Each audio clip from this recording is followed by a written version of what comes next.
Welcome to the Midwest Sheep and Goat Market Report on the Rural Radio Network. I'm Clay Patton. Thanks for joining along here again this week. Your Midwest Sheep and Goat Market Report's brought to you by Moline Seed and Fence. Moline Seed and Fence is proud to support the Midwest Sheep and Goat Market Report. Moline Seed and Fence is your local dealer for Riviera custom gates, goat and sheep pens, along with Mountain View sheep and goat equipment. You can check out all their products and more when you visit MolineSeedandFence.com. That's MolineSeedandFence.com. Now, this week on the Midwest Sheep and Goat Market Report for the week ending April the 29th, looks a little bit different here. I know a lot of us are eager to get stock out on pasture if you have grass available, and so there's some considerations and things to consider before doing that. So I've got an in-depth conversation coming up here with Nebraska Extension livestock specialist, that's Randy Sainer. He focuses in on a mixed multitude of species, both large and small ruminants, so are his primary focus. He's in the Sandhills of Nebraska, so he just has an immense amount of knowledge when it comes to grazing and things. So bringing Randy in, we kind of get a rundown what's happening. Of course, Randy, thank you for joining us here on the Midwest Sheep and Goat Market Report. But really, when we think about what's going on right now, a tremendous amount of drought in the high plains. You look at the southern plains, Texas, Oklahoma, up through, 46% of Kansas now in extreme drought. Plenty of that in Nebraska as well. Dakota's often a little bit of a different sort, but it's been very cool and cold up there as well. So we think about drought. We think about cold start here to the spring. What does that mean here for our pastures as we get ready to turn out livestock in the next month or so? So the big thing is, freezing temperatures and stuff that kind of slows the grass growth down. The cool seasons will be okay, but once you get in those 20s, it really has an effect on it. It kind of slows it down or stunts it for a little bit. And things are dry. So last year we're coming into a spring where everything's still pretty dry. We had a little bit of snow, which helped a little bit, but it's still pretty dry. When you dig post holes, you'll find out it's really dry out there. And so what that did to the plant is it reduces its roots. As we have drought, roots die because we can't just get enough moisture. And so in the spring of the year, to bring that grass up, we have to have some roots to bring it up, right? And so if you graze it off real short, real fast, it has to use those roots again to put up new shoots. And so you can really weaken the grass if you're not careful. So you want to give it time. We've been recommending to turn out in June, which is really, for a lot of people, they can't do that because they're out of hay, right? This has been the ideal storm this year. We've had cold temperatures. People use up most of their hay. But if there's any way you can rotate or do a flash graze and bring them back in and put some nutrition in them and let that grass get back up, you're going to be way better off because, as that grass gets taller, what you see above ground is what you see below ground. And so if you can build some root systems to those plants that are already stressed, that's going to help. We also tend to see, if we get some rain after a drought, we see a lot of forbs come in, a lot of like one year it was a bunch of sunflowers. And actually livestock grazed those quite a bit more than they normally would just because there was a lot of them out there. And so we might see a bunch of forbs coming in, but the big thing is to be careful because what could happen if you graze too hard is you could, the grass, it's going to take it a while to come back. It may not come back very good for you, and you may run out of pasture if you go out too early. And that's one concern we have is if you go out early and then you run out of pasture, you're going to have to bring them back in and feed them in a lot, which is not very good because everything's high, right? Hay's high, feed's high, and so if you can wait and let that plant build some root source and hopefully we'll get a couple showers here, that would really help. It does look like, we're headed for El Nino, which is different than the La Nina that we had previous, which adds, usually we see more moisture in the atmosphere with that. It tends to help with giving us rains. But right now, the rains are going south of us and north of us. It seems like we're just kind of dry between it. And so hopefully that weather pattern will change a little bit, and it'll help us with that. But if we go into an El Nino, that's going to help us. They thought we would come into an El Nino this fall, but now it's looking like 75% chance we could see it occurring this summer. And so if it comes early enough in the summer, warm season grasses, they grow their most in June, so we need rain. For warm season, we need rain in May and June and July. Those are times that we really need rain. If you're talking cool seasons, April's already done, and we not got a lot of rain, so we've already affected them somewhat. But May and June rains are really important for warm season grasses, and there are heavy producers in most parts of the state. Some parts of the state have just cool seasons, so they're already affected. So we'll see what the weather does. I mean, that's going to help. But if you can wait to turn out, if you can wait till June 1, and I don't think I'm going to be able to. I've got quite a few bales, but it might be the 15th instead of the 1st. But and the other thing is, if you can rotation graze, you're going to see your grass way more resilient than continuous. So if you can break those pastures up into smaller pastures and give that grass a break, give it some rest, that's going to help you. A lot of things to consider there. And, of course, Randy, it's interesting, given the fact that you're an extension educator, your boots on the ground, you're there day in, day out, you're living in the area, you're talking with folks as well. So what are you hearing? What are challenges that producers are facing right now as we get ready here early in the season, as we get ready for grazing? Well, the big thing I hear is, people run out of hay and trying to find it. I mean, that's the challenge. A lot of our hay's coming out of South Dakota. They had a lot of rain. Last year I was there in June for a sheep and goat meeting, and it was as tall as my car in some spots. So there's quite a bit of hay in South Dakota. It's a ways to bring it in. The other thing is, people are using cornstalk bales and distillers, and that works pretty good. We're seeing quite a bit of dirt in some of the cornstalk bales. When you get a lot of dirt in there, that means you're getting less. That dirt weighs, and it doesn't give you any benefit from a nutrition standpoint. So if you take a test and you have a high ash level, that says there's quite a bit of dirt in that forage. And so we are seeing some of that, and that can be a challenge. That just means you're paying for stuff that's not going to really benefit you at all. But there is still some corn stalks out there, and that corn stalk distiller mix really works well on cows and calves. Don't forget, as calves get bigger, they need feed too. You just can't give enough for the cows. You got to give some for the calves too. So those are all issues if you're dry lighting, okay? And if you're putting on pasture, just know that we need some rain. We need to strengthen that grass, and so be careful, because you could really set it back for you, and then not have enough pasture for the summer, or you may have to wean early, or those kind of things. Kind of like what some people did last year. If we don't get some rain, it looks like we could, but boy, it's not helping us. We need it now. If we don't start getting it, we're going to be just as bad or worse than we were last year. And that is definitely something that guys are concerned about. Now, you brought it up, right, the fact that there's some analytical data pointing towards maybe an El Nino summer. And I know you've highlighted some data here recently. Out of 17 El Nino summers, 14 of them had trendline yields slightly above. 75% of an El Nino occurring again this summer. So what's your thoughts, given the fact that we are so droughty right now? Do we need to keep in mind, yes, even if we can get some substantial moisture, are we a year or two back from really rebuilding those forage reserves? Yeah, it's going to take a couple years, because if you remember 2012 and then 2013, it was pretty dry in 2013 till about June, and we started getting more forage. But it's still those plants. And I think Dr. Valesky said we still had a 20% reduction the next year from the drought in forage production. So if you're really tight on your stocking rate, you might want to consider selling a few down, so you're not quite so tight on that. El Nino, yes, it's a good thing to happen, but yet we're already kind of behind, so now we've got to play the catch-up game getting into there as well.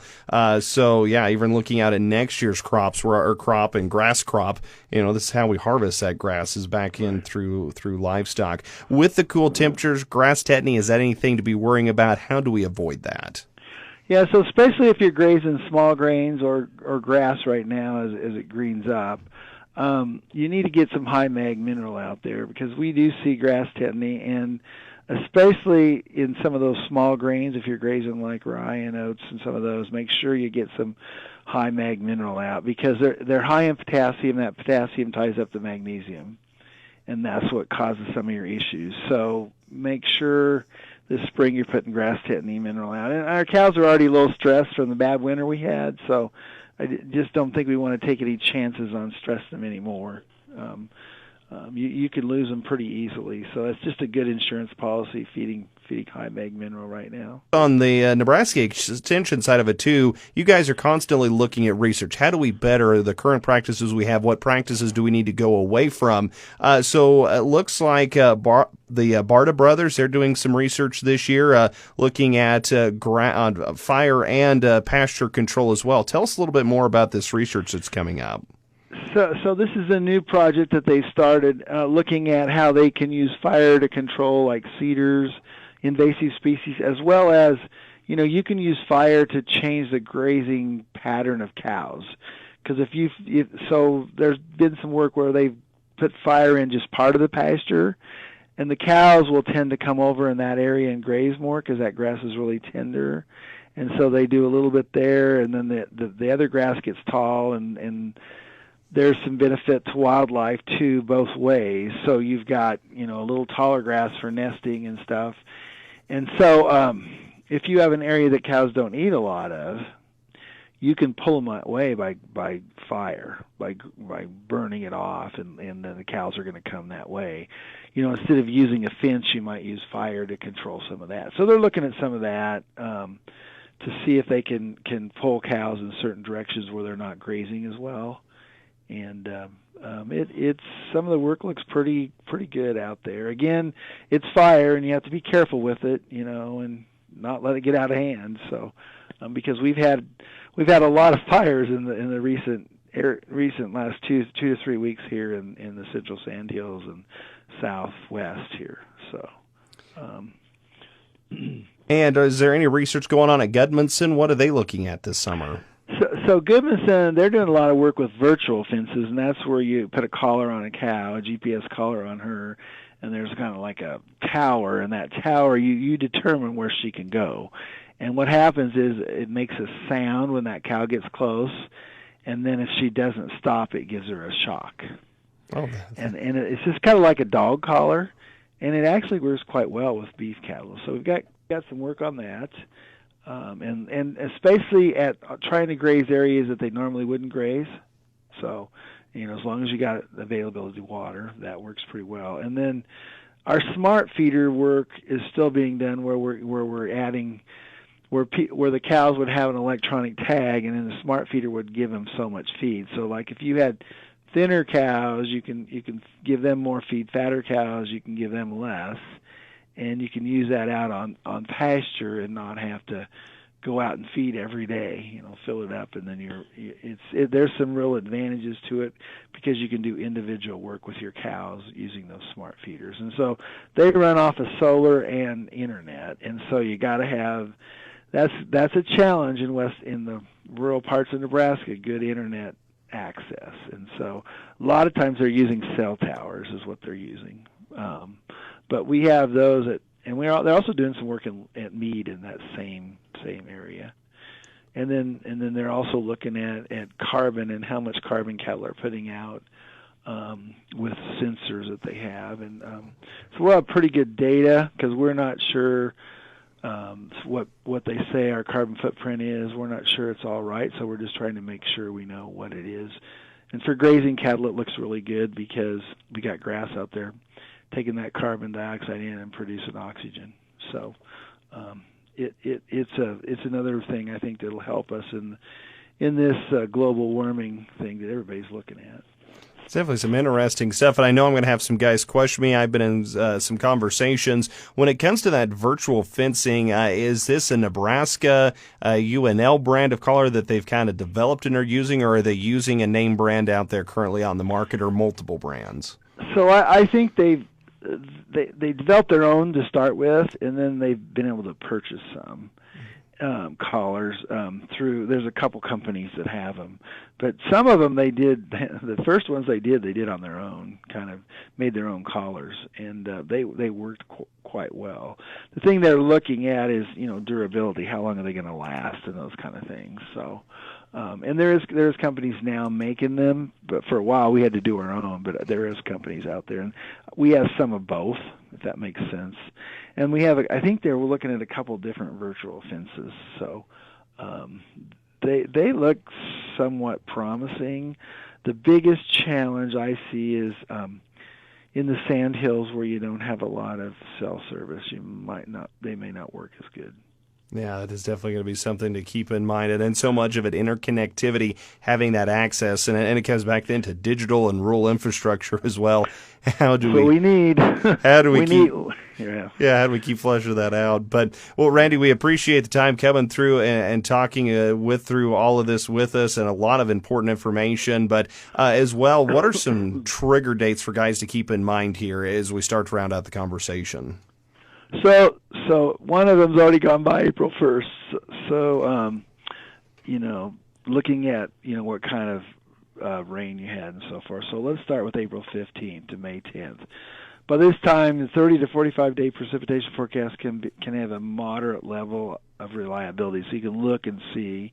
And if above temperatures with average to below average precipitation is predicted, additional reduction in stocking rates should be planned in smooth brome grass pastures with below average precipitation. Annual production may reduce 25 to 50%. So you're going to have to reduce your stocking rate by about that much. Does that make sense? And then that's for cool season grasses, okay?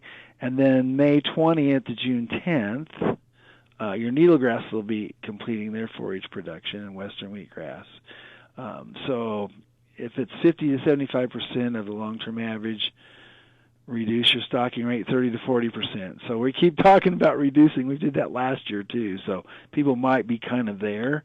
I reduced probably 10 to 20% last year on my own cows, and other people around me did not. And I will tell you, I had grass left, and my cows stayed in better condition than the people around me. Now the challenge is, are you able to do that? Can you do that and still make a living? Those are all things you got to think about, but those are things that you want to think about. And then June 15th to July 15th, that's when warm season grasses really need to have their rain, and if they haven't got it by then, you're going to see reduced grass growth there.